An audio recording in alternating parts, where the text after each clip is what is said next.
Hey now. Almost scared myself. Hope I scared you. Welcome to Fitz Electric Bar.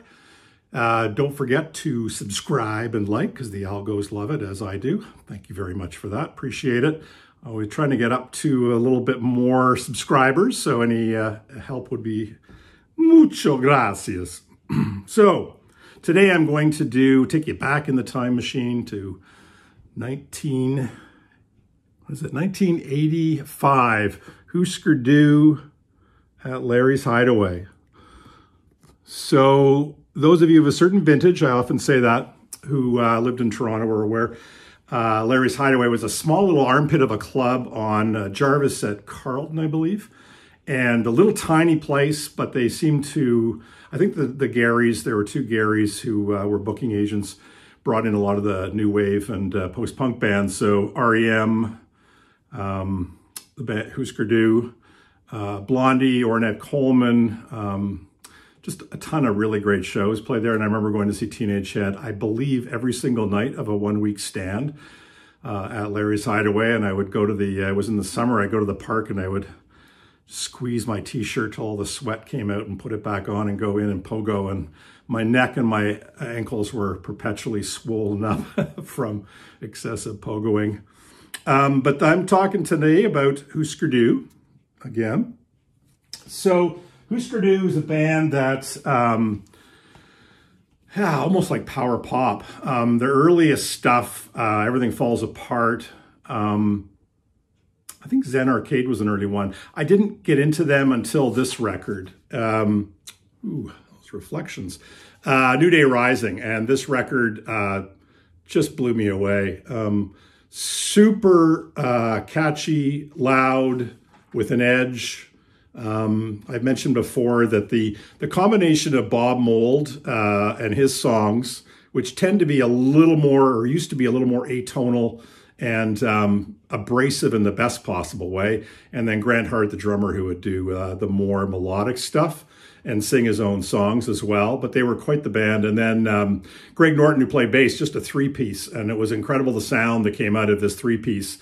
And he was bouncing around the stage like a maniac. You had to keep your head away from that neck of the bass guitar because it was swinging around, and he was fun to watch as well. So, you know, often the dynamics of a band really help make it. It's not just the songwriting, it's the way that the pieces all fit together. You know, obviously the Rolling Stones, the Who, and others kind of are proof of all of that. Husker Du had that in my estimation. So New Day Rising was a big one for them. The title track, Books About UFOs was great. And The Girl Who Lives on Heaven Hill, many other great ones. So this album had just come out, and they came to Larry's Hideaway. And I had been playing this record to death, loving it.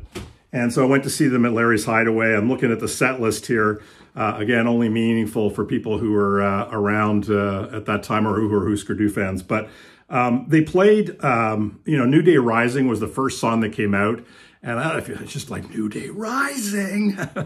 Just the intensity of the way Bob Mould would sing that song. It was so loud. Girl on Heaven Hill, Everything Falls Apart. They started playing a lot from an album that hadn't come out yet. So the next album that was yet to be released in the fall of '85 was this record, Flip Your Wig. Used to have it on vinyl, but don't seem to anymore. And this one has many, many great songs. And this particular single, which I'm going to feature shortly in my Singles Going Steady, but makes no sense at all. Boy, this was the epitome of a single. I played this one to death, just over and over again. So catchy, so amazing. And the B-side, Love Is All Around. So if that song title sounds familiar to you, it's the cover of the Mary Tyler Moore theme song. And it is a outstanding cover, and obviously very tongue-in-cheek, but it is a beautiful song. And it was a great cover. And the other added kind of bonus about all of this, Husker Du, Minneapolis, Mary Tyler Moore, St. Paul, and Minneapolis. So the kind of the Minnesota reference within this single, also very prevalent. So Husker Du, the Larry's Hideaway. I can just remember how intense that show was. When Larry's would get, it was obviously sold out. Walls were dripping in sweat, and it would just be like a sauna in there, right?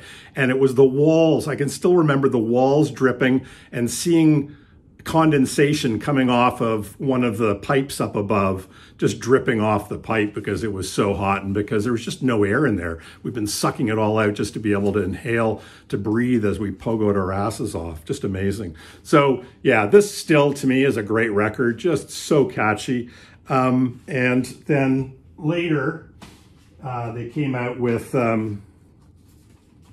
where is it? Candy Apple Gray, very similar kind of looking cover. Also extremely catchy, some great tunes on here. Hardly Getting Over It, among others. And then their swan song, which I thought was incredible as well. Songs, Warehouses, and Stories. Is that what it's called? Yeah. Warehouse, Songs and Stories, a double, which was a lot of music. These guys were very prolific. Just great cover, right? Very psychedelic. Kind of reminds me of Echo and the Bunnymen's Crocodiles. But killer record too. All of their output. Again, I didn't really get into the early stuff. I found it just a little too rough around the edges.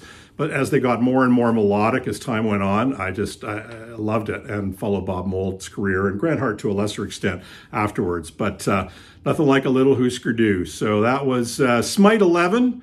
Carpe diem, motherfuckers, and we'll see you on the flip side.